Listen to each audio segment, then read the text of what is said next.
Bon, bonjour à tous. Merci de nous consacrer l'écoute de cette conférence sur vers une industrie électronique durable. C'est un sujet d'importance. On a préparé ça effectivement avec trois intervenants qui vont vous être présentés maintenant. Je me présente au tout début. Je suis Pierre-Damien Berger du pôle de compétitivité Minalogic. Minalogic qui est basé en Auvergne-Rhône-Alpes. Et nous agissons sur tout ce qui est digital et nous accompagnons les sociétés et les laboratoires à faire soit du transfert technologique, soit de la croissance purement business. Voilà.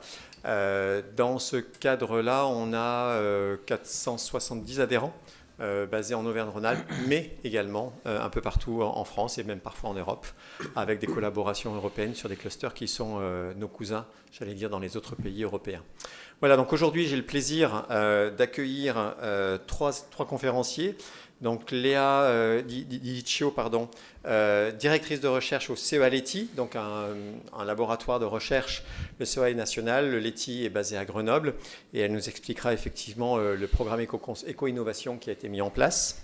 John Fisk, Business Development Manager chez ASCA Sensor, et la société donc c'est Armor Solar Power Film. Et puis nous avons Philippe Flatresse, qui est effectivement Product Marketing dans une société également grenobloise, Soitec, à Bernin précisément. Voilà, donc le sujet d'aujourd'hui, effectivement, c'est vers une industrie électronique durable. Je vais demander à nos trois conférenciers, effectivement, de se présenter très brièvement et on reviendra ensuite sur plusieurs sujets. Je donne la parole à Léa. Merci Pierre-Damien. Et puis on dit Diciocio. Pardon. Tu devrais savoir depuis le temps. Donc bonjour. Donc moi je suis directrice de recherche et responsable du programme Éco-Innovation au CEA Leti, qui est un institut du CEA. Donc si vous ne nous connaissez pas, le CEA Leti, c'est un centre de R&D basé sur Grenoble. Nous sommes à peu près 1400 salariés sur ce centre. Et nous avons pour mission de développer des technologies dans les domaines de la transition numérique, transition énergétique et la médecine du futur, et de les transférer aux industriels.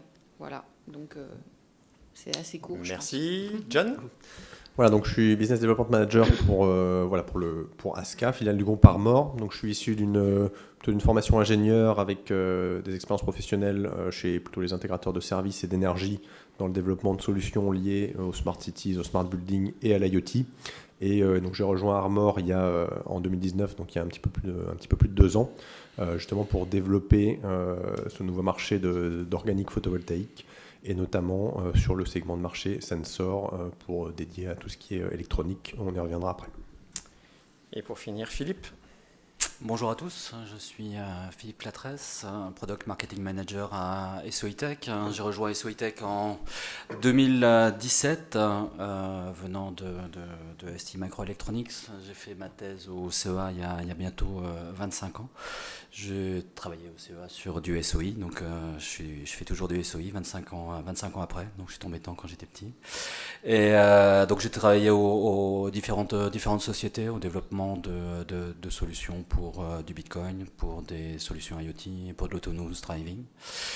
Et donc aujourd'hui, Soitec, je travaille à Soitec qui a un rôle majeur, on va dire, dans la microélectronique pour tous les produits qui ont des contraintes en termes de consommation énergétique.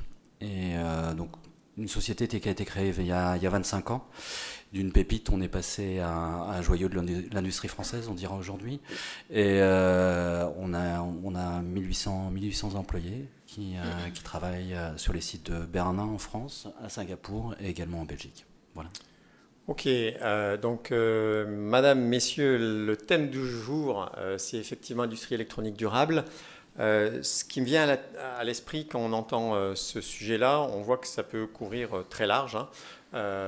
Donc déjà, l'électronique, c'est un domaine particulier de tout ce qui est transition écologique, transition verte, et de tout ce qui nous attend au niveau du changement climatique, j'allais dire, ou des impacts de l'industrie au niveau du changement climatique. Cette industrie électronique, en fait, on peut la regarder sous plusieurs formes. On peut la regarder au niveau très proche du matériau, Et ça sera probablement le rôle de Léa de nous expliquer ce qui est fait dans un laboratoire de recherche pour effectivement avoir un impact positif ou le moins négatif possible sur la future fabrication. On peut regarder au niveau de la conception des puces de la microélectronique, et là on est plus dans le domaine du Soitec, et puis ensuite on pourra aller voir à l'échelle du système avec John sur effectivement comment avoir un impact positif. Donc on n'est pas là, on est là pour débattre justement. Vous avez la possibilité, les micros sont ouverts, on vous donnera la parole, la parole à mi-parcours sur des questions éventuelles sur la première partie de la conférence, et en fin de conférence effectivement on aura un temps d'échange sur des questions-réponses. La première chose que je vais vous demander, mesdames et messieurs, c'est effectivement de positionner votre activité dans effectivement ce thème qui est où allons-nous et comment construire l'industrie électronique durable. Léa, à toi nouveau la parole. Merci. Je représente la parité à moi toute seule. Donc, en fait, depuis toujours, au CEA Leti, nous développons des technologies qui visent à minimiser la consommation électrique. Ça ne date pas d'hier qu'on regarde ça, ne serait-ce que pour des problématiques de coût. Parce qu'un industriel ne va pas aller dépenser des matériaux, de l'énergie, de l'eau. Il a sa marge de toute façon à protéger. Donc c'est très important. Donc on a toujours travaillé en ce sens-là. C'est plutôt la prise de conscience et le fait de ne pas forcément utiliser une consommation électrique pour faire autre chose, celle qu'on a économisée, qui est nouvelle. Donc, par exemple, au CEA Leti, et parce que mes collègues sont là, on a développé cette fameuse technologie SOI dont Philippe vous parlera et dont Soitec est devenu le champion. Et puis, on a aussi développé tout ce qui est l'électronique de puissance, qui nous permet d'économiser beaucoup d'énergie et qui va permettre de massifier l'usage de l'électricité dans notre société. Donc, avec des technologies comme le nitrure de gallium ou le carbure de silicium, pour ceux qui connaissent.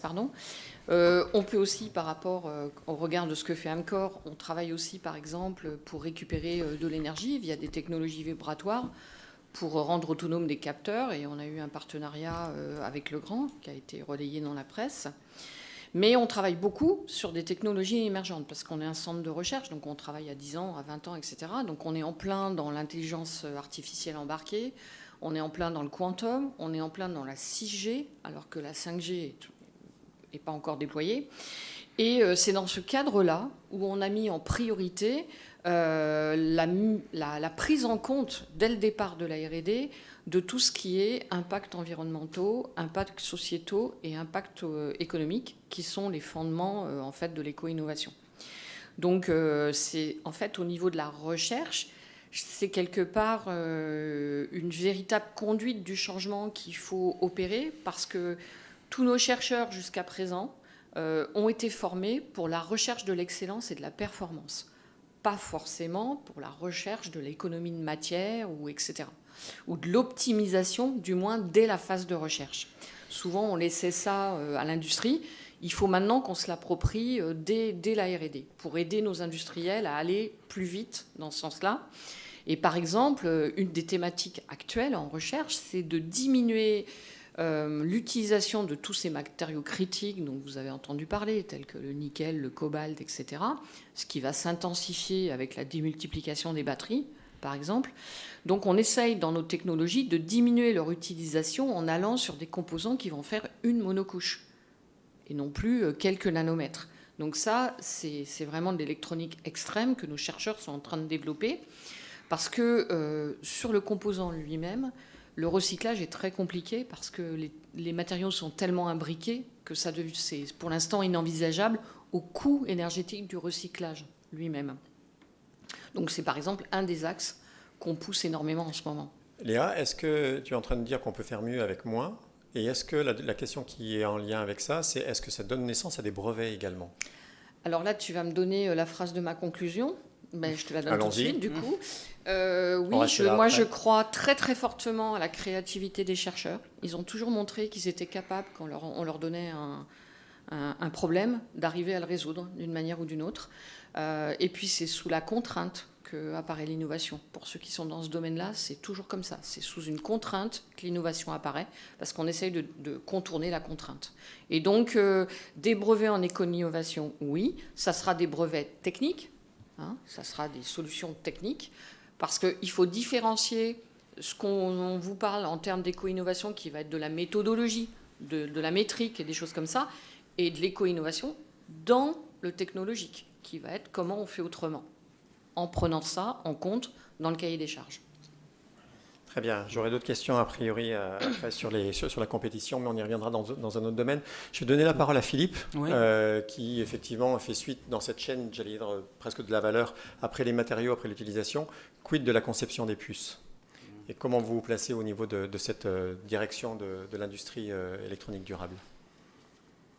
Alors, pour commencer, je peux peut-être expliquer ce qu'on fait à SOITech, ou du moins les produits qu'on fabrique. On est vraiment à la base de la chaîne de l'industrie du semi-conducteur. Donc on fabrique des substrats. Et des substrats qu'on va tout d'abord acheter à l'extérieur et dans lequel on a des étapes technologiques, une prouesse technologique dont l'objectif est d'introduire un isolant qui se situe à quelques angstroms sous la surface du silicium. Et ça, c'est la clé et le secret pour développer des nouvelles technologies et des technologies qui sont efficaces énergétiquement, qui sont plus intelligentes et qui ont une meilleure connectivité. Donc le procédé dont on parle, c'est le procédé Smart Cut. Et donc on travaille sur un domaine de très haute technologie.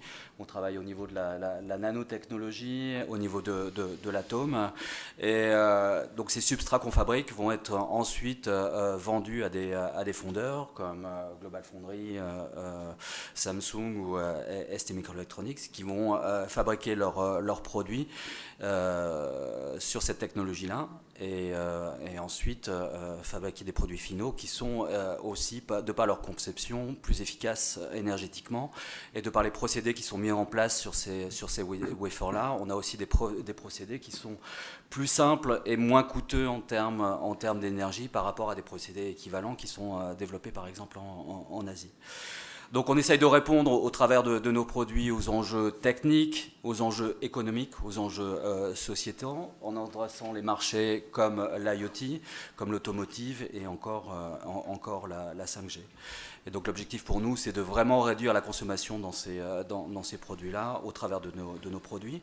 Produits qui vont se retrouver dans tous les téléphones portables, dans les automobiles au travers des solutions d'autonomous driving ou d'un certain nombre d'endroits dans la voiture comme la partie infotainment ou tout ce qui est commande des systèmes de frein et autres radars. On se retrouve également dans les ordinateurs, dans les serveurs informatiques et autres centres de données. Donc on est partout et partout avec l'objectif au jour le jour de réduire la consommation dans l'ensemble de ces circuits-là. Très bien, donc troisième exemple, puisque le premier c'est moins de matériaux, le deuxième c'est moins d'énergie, le troisième c'est moins de quoi? John? Alors le troisième, c'est moins de batterie, parce qu'on est parti effectivement d'un constat qu'effectivement les opportunités dans le domaine de l'électronique et de l'IoT étaient vastes et le potentiel important, mais que du coup on avait une masse croissante de capteurs qui engendrait justement une masse croissante de batteries. Ce qui implique des aspects environnementaux et économiques, des grosses contraintes sur ces aspects-là. Donc pour l'aspect environnemental, effectivement, je l'ai dit, c'est les batteries. Et donc c'est comment intégrer finalement l'usage de ces batteries dans un cycle un petit peu de développement durable, d'éco-conception, sachant qu'aujourd'hui, la filière de recyclage des batteries, alors même si ça a tendance à évoluer en lien avec les batteries des véhicules électriques, les petites batteries restent encore assez peu recyclées à ce jour. Donc l'idée, c'est vraiment de pouvoir limiter leur impact et leur usage. Alors un deuxième constat qu'on a fait aussi, c'est que effectivement, Armor a développé cette technologie de photovoltaïque organique depuis une dizaine d'années, pour lequel on adresse plusieurs segments, avec des segments en extérieur, d'installation sur des bâtiments. Et on a constaté effectivement que ces films photovoltaïques organiques avaient un bon rendement en faible luminosité et également en lumière artificielle.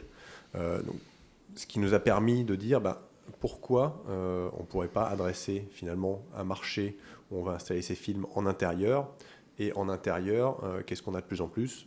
Des capteurs, de l'IoT, des objets communicants qui sont de plus en plus faiblement consommateurs d'énergie et sur lesquels on va pouvoir intégrer ces mécanismes et ces solutions de collecte et de récupération d'énergie, que ce soit d'autres technologies issues mécaniques, des fréquences, des différences thermiques, mais également la lumière, le solaire indirect pour aller alimenter justement ces batteries, enfin réduire l'utilisation de ces batteries en alimentant des capteurs. Ok, alors on vous donne les grands principes et on parle, j'allais dire, de grands enjeux, etc. Moi j'aimerais qu'on aille un peu plus dans le détail et surtout avec des chiffres. Donc déjà, j'aimerais peut-être Philippe peut nous faire un point sur le marché mondial, de quoi on parle, de combien de pièces on parle, de combien de millions de dollars on parle. Est-ce qu'il y a des chiffres comme ça qui peuvent être retenus aujourd'hui et sur lesquels on peut échanger? Donc en fait, si on parle de chiffres, on peut dire que l'industrie du semi-conducteur a transformé nos vies les 30 dernières années pour atteindre un marché aujourd'hui qui représente 500 milliards de dollars en 2020. On voit arriver la 5G, on voit arriver l'AI, on voit arriver l'autonomous driving, et c'est autant de disruptions qui vont nécessiter encore plus de semi-conducteurs. Et les projections aujourd'hui, d'ici à 2030, c'est à peu près 1 trilliard de dollars, soit 1000 milliards de dollars dans l'industrie du semi-conducteur. Et bien évidemment, plus de semi-conducteurs veut dire aussi plus de data et plus d'objets connectés. Donc si vous voulez des chiffres en termes d'objets connectés, les projections donnent 125 milliards d'objets connectés à l'horizon 2030. Donc ça fait 5 fois plus que ce qu'on a aujourd'hui sur la planète. Et si on parle de data que vont générer ces objets connectés, ça va être également 5 fois plus, non pas en 10 ans, mais seulement en 5 ans. Et donc ça impose un certain nombre de défis en termes de consommation d'énergie, dont je parlerai un petit peu plus tard. Très bien. Léa, d'autres chiffres, notamment sur la recyclabilité des matériaux peut-être? Alors, un exemple, j'ai sorti mon téléphone. Donc, dans un téléphone, il y a à peu près 60 matériaux critiques et il y en a 15% qui sont recyclés. Et ce qu'il faut savoir, que l'énergie consommée pour fabriquer un téléphone, on en a utilisé 70% de sa vie à la production. C'est pour ça que vous avez partout des messages vous disant « gardez vos téléphones plus longtemps ». Vous n'êtes pas nombreux dans la salle, mais gardez vos téléphones plus longtemps. Donc c'est très important et c'est pour ça. Et nous, de notre côté, on essaye de les faire durer plus longtemps en termes de fiabilité des composants, etc. Et de diminuer cette part de matériaux critiques, ou du moins de mieux la gérer. Parce que ces matériaux critiques, en plus, tels que le cobalt, le nickel, le palladium, ils se retrouvent au Chili, en Chine, et on a un vrai problème de dépendance, à la Chine, entre autres. Et ce sont souvent des pays en guerre, donc on a des problèmes d'éthique. Et donc on doit commencer à... Enfin, plein de gens y réfléchissent depuis tout le temps. Mais nous, si on veut garder une certaine souveraineté sur nos technologies, il va falloir qu'on remette un peu tout ça en cause. D'autre part aussi, donc Philippe vous l'a dit, mais je voulais y revenir dessus, c'est qu'entre 2010 et 2020, les technologies numériques, elles ont fait x12, et les données, elles ont fait x200 à peu près. Et c'est en train d'exploser. Et donc, effectivement, il y a un réel enjeu parce qu'en fait, le numérique, il est rentré dans nos vies, il n'en sortira plus jamais. En plus, je vous conseille la lecture d'un livre qui s'appelle Factfulness, qui explique entre autres que dans notre modèle économique, on est plein de pays pauvres aussi à se développer et que ce sont nos industries qui apportent cet argent-là. Et donc, il faut trouver des solutions justement pour minimiser notre empreinte environnementale. Et donc, il y a des techniques que nous, on met en place en recherche qu'on appelle les DTCO ou STCO, qui s'appellent des Design Technology Co-Optimization. C'est-à-dire que maintenant, on prend des systèmes dans un ensemble et on revisite toutes les fonctions pour minimiser la consommation énergétique, minimiser l'utilisation de matière, que ce soit au niveau d'un composant unitaire, au niveau d'un système, et maintenant on commence même à aller au niveau d'une application. C'est-à-dire l'interface homme-machine, elle consomme aussi. Elle peut consommer beaucoup si un concepteur de logiciel ne fait pas les choses comme il faut.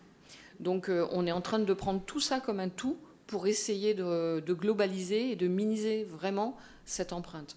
Donc ce n'est pas que les matériaux, que la consommation, c'est vraiment une vue holistique de tout l'ensemble de la chaîne microélectronique qu'il faut revisiter. Ok, on a parlé donc de chiffres. John, est-ce qu'on peut parler maintenant de quoi on parle, de quel produit on parle et comment on peut agir au niveau d'un produit pour le rendre plus durable?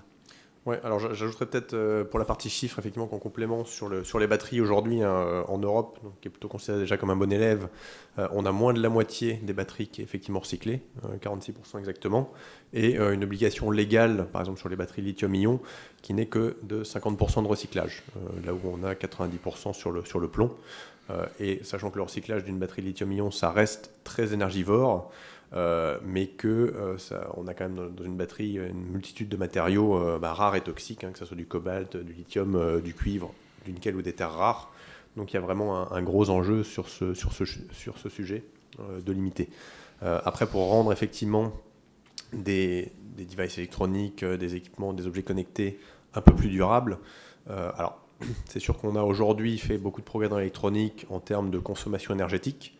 Néanmoins, d'un autre côté, on a tendance à communiquer plus, à envoyer davantage de données, donc ce qui consomme plus, et ce qui fait en sorte que ça s'équilibre. Donc le seul moyen d'aller réduire ça, c'est vraiment d'aller intégrer justement de la récolte d'énergie. Mais pour ça, il va falloir repenser, au-delà de repenser un petit peu l'électronique et d'optimiser vraiment tous les composants, comme Léa l'a fait remarquer, et toutes les fonctionnalités du hardware jusqu'au software. Il faut repenser le cas d'usage et vraiment adapter son cas d'usage à une utilisation réelle. Si je prends un exemple simple, un capteur qui fonctionne sur une batterie qui va avoir, je sais pas, peut-être 2 ans, 3 ans d'autonomie, on va avoir un courant constant sur toute la durée de vie de l'équipement. Quand on va faire de la récupération d'énergie avec des technologies de récupération d'énergie comme le solaire ou la lumière, on a de l'énergie quand on a de la lumière, et quand il n'y a pas de lumière, on n'aura pas d'énergie. Donc tout ça, il faut le prévoir, il faut l'anticiper. Il faut intégrer des composants électroniques type des supercapacitors pour justement être en mesure de stocker temporairement de l'énergie qui vont nous permettre de diminuer l'usage des batteries. Très bien. Le moment est aussi venu pour vous pour poser des questions, donc n'hésitez pas. On est là pour ça, on est là pour intervenir, on est là pour répondre à vos questions. Donc n'hésitez pas, si vous avez des questions, ça peut être le moment. Non ? Alors, dans la continuité de ces sujets-là, j'aimerais que nos conférenciers nous donnent un petit peu des cas concrets de success stories, puisqu'en fait, on peut imaginer que c'est déjà ou que ça peut être que le futur. Je pense qu'aujourd'hui, on a déjà des success stories, et donc j'aimerais bien les partager, parce que c'est à travers ces cas concrets de réussite que l'on peut voir que l'industrie de l'électronique n'a pas attendu effectivement la COP26, mais elle doit la suivre, évidemment, pour déjà amorcer. Donc, Léa, des exemples sur effectivement des résultats que vous avez obtenus dans votre institut de recherche? Alors, je vais vous en donner quelques-uns. Un en production, par exemple, nous avons une salle blanche de 10 000 m² pour faire du prototypage des composants microélectroniques. Donc, on a réduit notre consommation d'ultra-pur de 20%. En travaillant justement sur quand est-ce qu'on peut enlever l'eau des équipements, comment on peut la récupérer en circuit fermé, etc. Et il faut savoir que l'eau ultra pure qui doit être utilisée pour créer des composants microélectroniques, elle est très consommatrice en énergie parce qu'il faut des osmoseurs pour la purifier, etc. Donc on a eu un gain énorme. On travaille sur, par exemple, aussi utiliser des gaz moins polluants pour graver et pour faire les composants, pour enlever par exemple, les fluorures. Voilà, je vous donne quelques exemples, mais j'en ai plein d'autres qui se mettent en place en ce moment. Par exemple, dans la 5G, nous, on travaille sur la conception d'antennes. Donc, on a une façon de faire les antennes de manière avec des diodes ASGA, par exemple. Voilà. Donc, on a fait une analyse de l'empreinte environnementale d'une antenne, de l'élément rayonnant d'une antenne standard. Et on a imaginé une solution innovante. Et puis, on a regardé ce que notre solution innovante apportait en termes d'empreinte environnementale. Et on est arrivé, par exemple, à diminuer par 3 la consommation en usage de l'antenne. Et là, c'est assez conséquent. On a une tension un peu plus élevée sur les ressources, mais c'est un matériau qui est moins critique que, par exemple, l'arsenic. Donc, en fait, par ces métriques-là, on arrive vraiment à avancer dans la bonne direction et ne pas avoir la fausse bonne idée qui fait qu'on améliore à droite, mais on détruit encore plus à gauche. Ça peut être, c'est 2 exemples assez simples. Pour compléter, et ce qui peut être intéressant, et pour avoir cette information sur la durée d'une telle innovation, on parle d'un cycle de 6 mois, 3 ans, 10 ans, de changer cette antenne, par exemple, d'en faire un nouveau format, ou est-ce que c'est variable en fonction des différents procédés que l'on change? Je vais dire que ça va être variable en fonction de la pression de l'industriel et de l'argent qu'il est prêt à y mettre. Voilà, c'est aussi simple que ça. Hein. Ça va dépendre du nombre de chercheurs qu'on va mettre dessus. Voilà. Un chercheur, par essence, il est innovant. Donc la solution, il va la trouver. Après, c'est la masse critique. Bon, après, on ne change pas la physique. Hein. Pas encore. Pas encore. Hein. Donc, il ne faut pas me faire dire ce que je ne dis pas. Par contre, je vous ai donné 2 cas précis. Donc, on a posé un brevet sur l'antenne innovante. Tu m'en parlais. Et un 3e cas, c'est actuellement, justement, dans le numérique, il y a une explosion de l'usage des mémoires. Donc, les mémoires, ça consomme quand même beaucoup d'énergie. Donc, on est en train de regarder des mémoires de type magnétique qui consomment beaucoup moins. Par contre, qui utilisent des matériaux critiques de manière assez importante. Donc, on est en train d'essayer de revisiter complètement cette technologie-là pour justement gagner toujours sur le côté énergie, mais relâcher côté ressources. Et après, de toute façon, tous ces outils où on essaye d'analyser, ce sont des outils d'aide à la décision. Ce n'est pas une intelligence artificielle qui vous dit qu'il faut aller à droite ou à gauche. Hein. C'est toujours des notions de choix. Ok, John, votre exemple de votre côté, et merci de préciser également dans quel domaine d'application on se situe. Est-ce que c'est du Smart City? Est-ce que c'est du Smart Agro? Est-ce que c'est du Smart Building? Alors effectivement, donc nous il y a des projets qui sont effectivement confidentiels avec des clients qu'on ne peut pas forcément divulguer, mais de notre côté, on avait effectivement développé un certain nombre de capteurs autonomes, type capteurs IoT liés à de la température, de l'humidité, de la pression atmosphérique, pour démontrer effectivement la faisabilité du sujet et de dire on a des capteurs qui peuvent fonctionner en intérieur avec de l'éclairage ambiant ou artificiel de manière totalement autonome et sans batterie. Donc ça c'est possible. Ce qui a poussé donc certains de nos clients à être en développement sur des sujets. Et sur d'autres applications commerciales, on a un partenaire qui s'appelle Rooms, donc qui est une société suisse qui fournit des solutions de gestion des espaces de bureau, et notamment gestion des espaces de réunion, et qui ont justement développé un écran très basse consommation, puisque le constat c'est que un écran ça consomme quand même beaucoup d'énergie. Donc en partant déjà sur un écran basse consommation type e-ink, comme votre Kindle ou vos liseuses électroniques, ça permet justement de consommer beaucoup moins d'énergie. Et donc ces écrans-là qui sont généralement installés sur les façades vitrées en entrée de salle de réunion, le dos de l'écran, on va dire, est libre et donne sur l'intérieur de la salle. Donc le dos de l'écran a été équipé, on va dire, d'un module photovoltaïque qui va se recharger à travers soit la lumière naturelle indirecte, soit l'éclairage de la salle de réunion, pour rendre l'écran totalement autonome. Donc d'un écran qui avant avait une grosse batterie pour durer 2 ans d'autonomie, maintenant a une batterie 10 fois plus petite et est capable d'être totalement autonome sur les conditions d'éclairage de ces salles de réunion. Un autre exemple qui est un petit peu différent avec un autre partenaire qui s'appelle Lifineo, donc là qui a développé un badge connecté avec de l'organique photovoltaïque, parce qu'en complément effectivement de récupérer de l'énergie, l'organique photovoltaïque est très sensible aux variations lumineuses, très rapide, et donc est capable de jouer le rôle de capteur LiFi pour aller récupérer une information issue de l'éclairage qui sera installé dans un smart building. Donc typiquement un smart building équipé d'une technologie Smart LiFi, des badges connectés destinés au personnel, destinés à faire du suivi d'objets, vont permettre d'avoir un service de géolocalisation indoor sur lequel on va développer une infinité de cas d'usage, que ça soit dans un EHPAD, le premier qui a été mis avec les soignants qui portent ce badge, et lorsqu'ils rentrent dans la chambre d'un patient, le dossier patient s'affiche automatiquement sur la tablette avec les contrôles domotiques de la chambre en question. Ça peut être lié à des actions sur le fait tiens, on a une jauge Covid dans telle salle, il n'y a pas droit d'avoir plus que 3 personnes. S'il y a une 4e personne qui rentre, l'éclairage va se mettre à scintiller pour signifier que la personne n'a pas à être là. Voilà, donc c'est un petit peu des cas d'usage aujourd'hui qui sont en développement, plus d'autres à venir et qui sont, dont on n'a pas encore parlé. Avant qu'on passe à l'exemple de Philippe, John, toujours vous, comment on peut positionner ces cas d'usage par rapport au business, ou quel business on peut envisager, j'allais dire, ou que votre société peut envisager, soit en nombre de pièces, soit en nombre de pièces de dollars, soit en... Mais des chiffres. Ouais. Alors c'est référence à ce que effectivement Philippe a déjà dit tout à l'heure, avec l'augmentation des capteurs IoT. Alors on multiplié par 5 d'ici 2030. Moi j'avais plutôt le chiffre multiplié par 3, mais d'ici 5 ans. Donc on se rejoint, voilà. on est dans la même progression. Donc en passant de 25 à 75 milliards d'objets connectés d'ici 5 ans, ça veut dire autant de batteries, on va dire, qui vont arriver en fin de vie. Et donc il faut essayer de limiter au possible. Donc après, dans les objets connectés, les usages sont nombreux.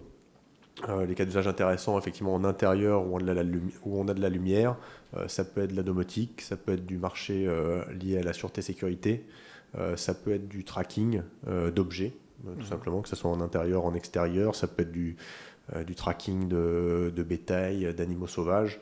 Voilà, il y a vraiment une multitude de segments qui peuvent être adressables.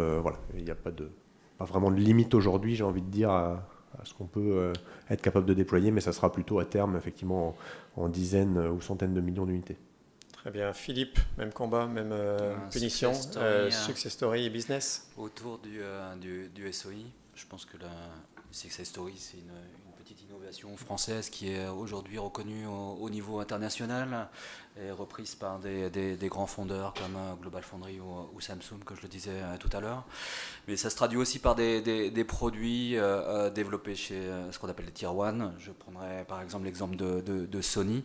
Les GPS Sony ont été développés en technologie 28 FD-SOI et 22 FD-SOI. Elles équipent aujourd'hui un certain nombre de montres connectées et de sportswatch. Et le fait de basculer d'une technologie standard sur des technologies FD-SOI, cette société a pu augmenter par un facteur 5 le durée de vie du GPS. Donc aujourd'hui, si vous prenez votre montre standard, vous avez peut-être 5-6 heures de GPS en continu. Demain, avec le produit développé sur FD-SOI, ce sera 35 heures en continu de GPS. Donc ça, c'est un exemple. Je prendrai un deuxième exemple qui est un exemple autour de l'autonomous driving, qui est aussi très demandeur en termes de computing power, mais aussi qui a besoin d'être basse consommation. On a une société israélienne qui a choisi le FD-SOI comme technologie pour sa solution d'autonomous driving, qui a été rachetée depuis par Intel, c'est Mobileye. Et leur solution d'autonomous driving consomme 3 watts. Donc aujourd'hui, si on regarde ce qui est utilisé par exemple dans une Tesla, c'est un système de type NVIDIA qui consomme à peu près 100 watts. Donc il y a quasiment 100 watts de différence. Et 100 watts de différence, ça représente, on va dire, 1 litre d'essence tous les 1000 km. Donc multiplié par le nombre de voitures, multiplié par le nombre de kilomètres, ça fait un certain nombre de litres d'essence qui sont sauvés grâce à cette technologie-là, tout en assurant une meilleure sécurité des personnes. Alors on peut extrapoler, 1 litre tous les 1000 km, c'est pas grand-chose. Demain, si le FD-SOI devient pervasif au sein d'une voiture et que les 4 kW dédiés à l'électronique dans la voiture, il y en ait 2 qui soient sauvés, on parlera à ce moment-là de 2 litres d'essence sauvés pour chaque 100 km. Multiplié par le nombre de voitures, multiplié par le nombre de kilomètres, ça devient gigantesque. Allons plus loin, tu m'as cité un chiffre pendant la préparation sur l'impact du FD-SOI sur effectivement les économies d'énergie qui auraient pu être faites. Oui, oui, c'est tout à fait. Donc c'est des calculs qu'on a fait à la fois au niveau de notre produit FD-SOI, qui est vraiment le produit pour l'IoT, l'autonomous driving et les 5G, mais aussi sur l'ensemble des produits SOI Tech, hein, qui comprend les produits de type SOI et les produits de type RF. Donc si on considère uniquement la partie FD-SOI, aujourd'hui, les produits qui sont développés sur du FD permettent de sauver à peu près 500 000 tonnes d'équivalent CO2. Alors 500 000 tonnes d'équivalent CO2, ça représente 500 000 allers-retours entre Paris et New York. Hein. Donc c'est aujourd'hui le gain que peut apporter la petite production FD-SOI en termes d'énergie, de gain en énergie. Si on regarde à l'échelle des SOI Tech, on a fait les calculs sur les différents produits. On arrive à peu près à un gain en termes d'énergie équivalente à celle d'une ville de 1 million d'habitants. C'est-à-dire équivalent à une ville comme Marseille ou San Francisco. Donc voilà, l'innovation nous permet de pouvoir gagner en termes de gain en termes d'efficacité énergétique et de contribuer à cette électronique durable. Ok, heureux de voir en tout cas que des sujets qui sont, j'allais dire, très technologiques comme le FD-SOI, que la plupart des gens ne connaissent pas, en fait, l'ont dans leur poche et l'ont comme impact dans leur vie de tous les jours, en sachant que la batterie va durer plus longtemps, tant que le GPS va pouvoir durer plus longtemps. Une question, je vous en prie, vous pouvez vous lever et venir voir à côté du micro et poser votre question. Je ne sais pas si ça marche. Ça marche. Parfait. Bonjour, je m'appelle Dete Koukoui, je travaille chez Sanofi sur tout ce qui est objets connectés. Moi, j'avais deux questions pour vous, pour le panel des personnes qui sont ici. La première, c'est comment limiter l'effet rebond qu'on va avoir avec ces gains, ces innovations, parce que vous nous parlez du coup de watts qu'on va économiser, etc. Mais jusqu'à tout ce qu'on a vu aujourd'hui, quand on avait des gains technologiques, des innovations, c'est que finalement, ça amenait à plus de consommation et donc du coup, plus d'utilisation. Et donc, ça ne s'est pas traduit en gain énergétique ou en gain de matière, mais finalement en meilleure opportunité business. Donc je ne sais pas si aujourd'hui il y a une réflexion autour de ça qui nous permettrait de nous dire on fait des innovations, mais on les traduit vraiment en gain de matière ou d'énergie. Donc ça, c'est ma première question. Et ma deuxième question tourne autour de... vous avez parlé de recyclage, de fin de vie des objets. Moi, une problématique que je vois beaucoup dans le monde de l'IoT, c'est plutôt la réutilisation des objets. On a beaucoup de POC, beaucoup de use cases où on utilise un objet sur 3 mois, 6 mois. Alors, ils ont des vies qui peuvent durer jusqu'à 10, 12 ans.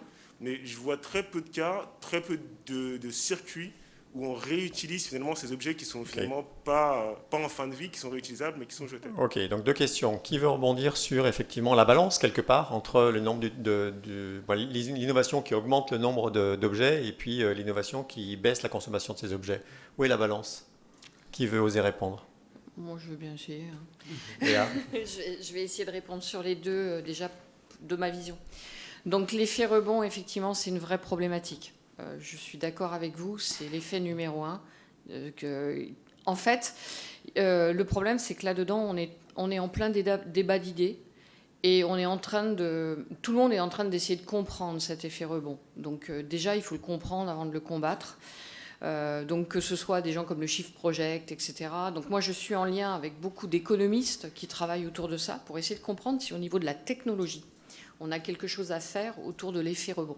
Donc l'effet rebond, c'est ce qu'il a expliqué. Ça veut dire que si vous dites... exemple de Blablacar, j'espère qu'il n'y a pas de représentant de Blablacar. Vous demandez, vous dites aux gens, mettez-vous ensemble dans une voiture, vous paierez moins cher le trajet. Résultat. Et du coup... il y aura moins de voitures sur la route, génial. Résultat des courses, les gens se sont mis ensemble dans des voitures, mais ça coûtait moins cher. Donc il y a plus de gens qui ont voyagé, et puis c'était plus pratique de porte à porte, donc il y a plus de gens qui ont voyagé, donc plus de voitures, et en plus ça a drainé des personnes qui prenaient le train et qui se sont dit c'est quand même pour quasiment le même prix, et j'ai meilleur compte d'aller dans un Blablacar, c'est plus sympa que de prendre le train. C'est ça l'effet rebond. Puis l'effet rebond, il y en a de partout. Donc jusqu'à présent, la seule façon de pallier l'effet rebond, c'est la réglementation. Ça va être la réglementation. Est-ce que dans nos sociétés actuelles, et là on est hors débat technologique, est-ce que dans nos sociétés actuelles, le fait d'avoir tous des forfaits totalement illimités sur l'utilisation de données, est-ce que ça a un sens ? Donc du coup, est-ce que si on veut limiter l'impact de l'utilisation des téléphones, il faut faire payer ou pas? Et là, on rentre dans des débats sur lesquels j'irai même pas. Donc voilà, pour l'instant, en termes de technologie, c'est très compliqué, cette notion d'effet rebond. Tout ce qu'on peut faire, nous, c'est d'essayer d'être au plus près des usages, de faire en sorte que ce qu'on fabrique soit bien appliqué au cas d'usage. C'est ce que disait John, et c'est une des choses les plus importantes. Voilà. Mais l'effet rebond est au cœur de la réflexion des politiques, des économistes et des business marketing et développeurs. L'autre sujet sur le reuse, oui, en termes de technologie, c'est vraiment un des avenirs de la recherche de demain. C'est comment on va réutiliser des composants microélectroniques d'un téléphone dont ça vaut plus vraiment le coup qu'ils soient réparés, mais dont plein de composants fonctionnent. Donc ça voudrait dire les dessouder, les tester et les réutiliser ailleurs. Dessouder des composants qui sont sur des cartes, c'est un vrai challenge actuellement par rapport à la miniaturisation. Donc il faut qu'il y ait des solutions qui se mettent en place. Les tester, c'est comment on va tester un composant. Qu'est-ce qu'il va falloir tester? Parce qu'il y a des centaines de fonctions à tester. Donc jusqu'où on va tester ça? Donc ça encore, c'est une chaîne qu'il faut qu'il se mette en place. C'est la chaîne de caractérisation. Et ensuite, c'est toute la chaîne de valeur. C'est le réutiliser où, comment, pourquoi. Et ça, je pense que je fais confiance aux jeunes qui ont la capacité à faire des tas de start-up qui vont trouver ces marchés-là et qui vont se mettre là-dessus. Donc après, il y a du Fairphone qui retravaille là-dessus. Mais par exemple, j'ai un exemple sur les batteries, où actuellement, les batteries des voitures, quand elles descendent en dessous de 70%, elles peuvent être réutilisées, par exemple, dans les convertisseurs pour le solaire. Ou ensuite, elles peuvent être réutilisées pour des petits robots qui vont aller charger les véhicules électriques. Ou si la batterie est moins performante, c'est moins grave, puisqu'il n'y a pas de kilométrage à faire. C'est ce genre de choses et ce genre d'applications. Et pour ce qui est de l'IoT, bon, je laisserai peut-être John aussi développer, mais la problématique, c'est vraiment que les matériaux constituants, à mon avis, soient au maximum biosourcés, recyclables, parce que forcément, je ne sais pas s'il y aura un reuse très facile. John, un avis? Oui, bah c'est effectivement, c'est un des éléments, un des facteurs qui justement amène les clients à venir nous voir, c'est effectivement limiter l'impact environnemental des piles batteries. Et avec ça, effectivement, des logiques de développement qui commencent à tourner autour de l'éco-conception, du développement durable. Sur la réutilisation, effectivement, pour répondre à la deuxième partie de la question, c'est vrai qu'effectivement, il y a beaucoup de POC qui sont faits avec des IoT devices qui, même aujourd'hui, sur des IoT qui sont déployés, des simples capteurs pas forcément très chers qui vont plutôt être vus comme du consommable. Donc j'ai un capteur avec une batterie qui dure 2 ans. Au bout de 2 ans, je jette le capteur et j'en mets un autre parce que ça me coûte moins cher de racheter un capteur à 20 € ou 30 € que finalement de changer la batterie en termes de maintenance et de coûts humains associés. Donc ça, c'est néanmoins, ça c'est le deuxième aspect justement qui challenge un peu, alors pas directement les fabricants de capteurs, mais plutôt les opérateurs de maintenance de ces parcs de capteurs. Parce que quand on a un parc de 1000, 10 000, 100 000 capteurs répartis sur des bâtiments, répartis sur une région, si j'ai des capteurs avec une batterie qui dure 3 ans, je vais pas embaucher une personne à plein temps pour aller changer une batterie par jour. Donc là, qu'est-ce que je fais? Soit effectivement, je vais aller faire de la maintenance préventive et changer 10 000 batteries en même temps, quoique on ne pourra pas vraiment le faire en même temps. Soit je vais effectivement travailler sur l'augmentation de la durée de vie de mon équipement, de ma batterie, pour faire en sorte justement que l'autonomie de l'équipement se rapproche au plus possible finalement de la durée de vie qui devra être la plus longue possible sur un équipement ou un capteur. Donc ça, c'est effectivement le deuxième aspect qui aujourd'hui va pousser les gens et pousser les mainteneurs et les exploitants à intégrer des technologies de récupération d'énergie. Très bien. Je vois que l'heure tourne. D'autres questions? Oui, une question rapide alors. Venez au micro, s'il vous plaît.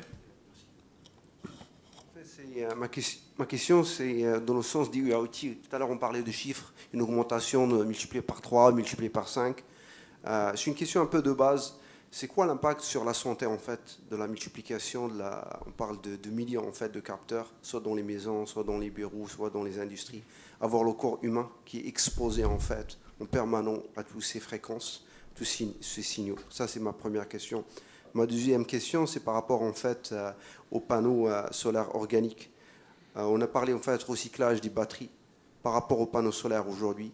C'est quoi cette solution si on va avoir plein d'objets en fait qui sont connectés, qui ont besoin d'avoir en fait de recharge? C'est quoi en fait la solution pour le recyclage?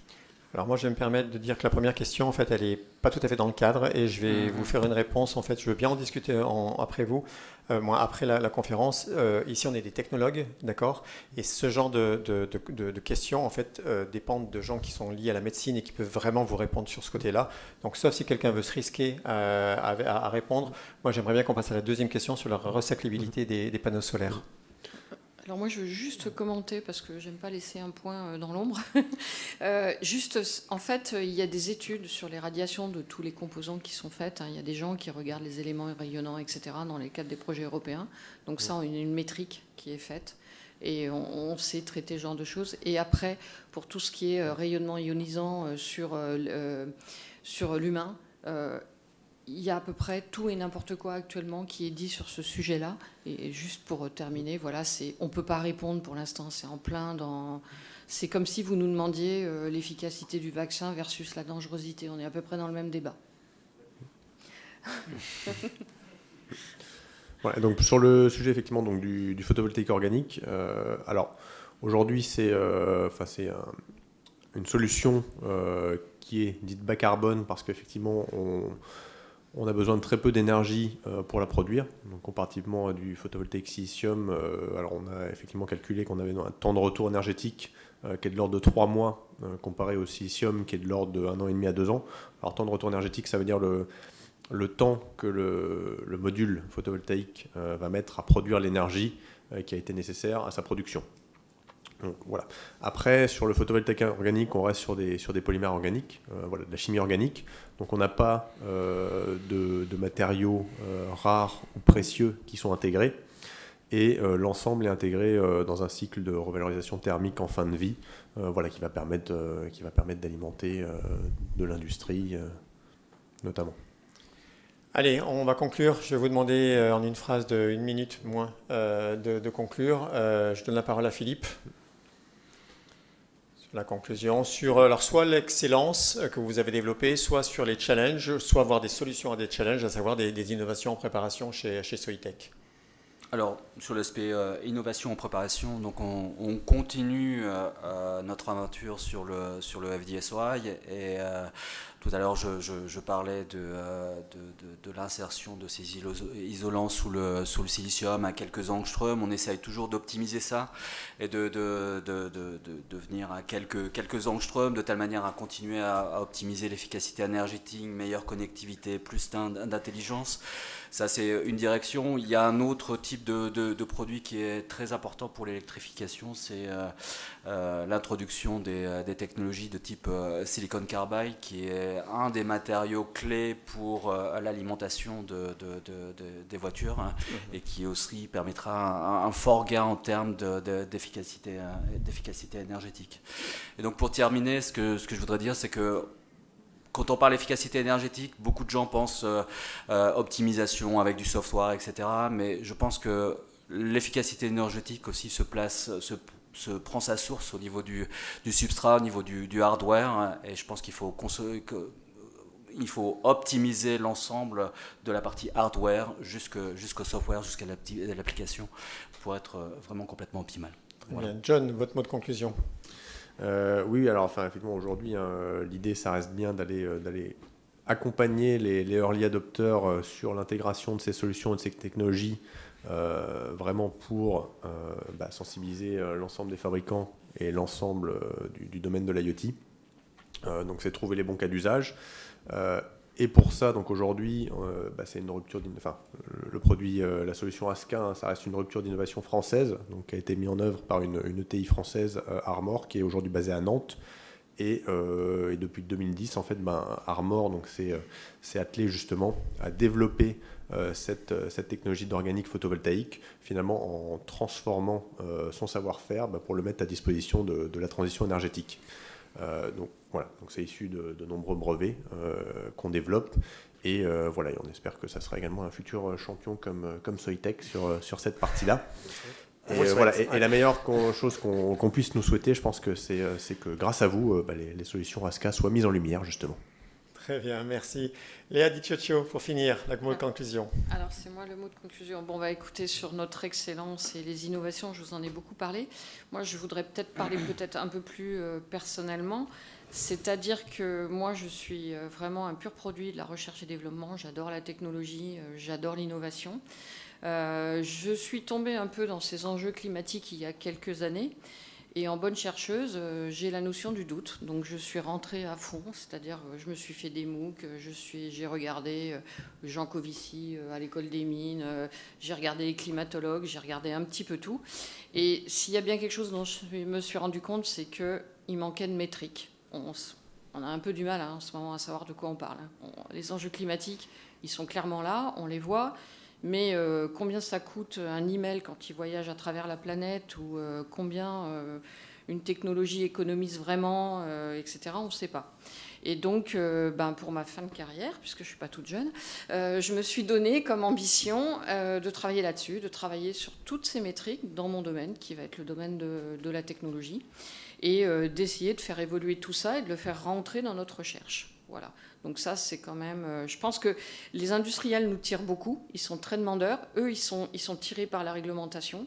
Ils nous challengent beaucoup là-dessus en amont dans nos innovations. Et on y va, quoi, on n'a pas peur. Et alors, pour mot de la fin, je vais dire que je recherche des CDD et des stages. C'est pas mal comme mot. Merci. Merci à vous trois.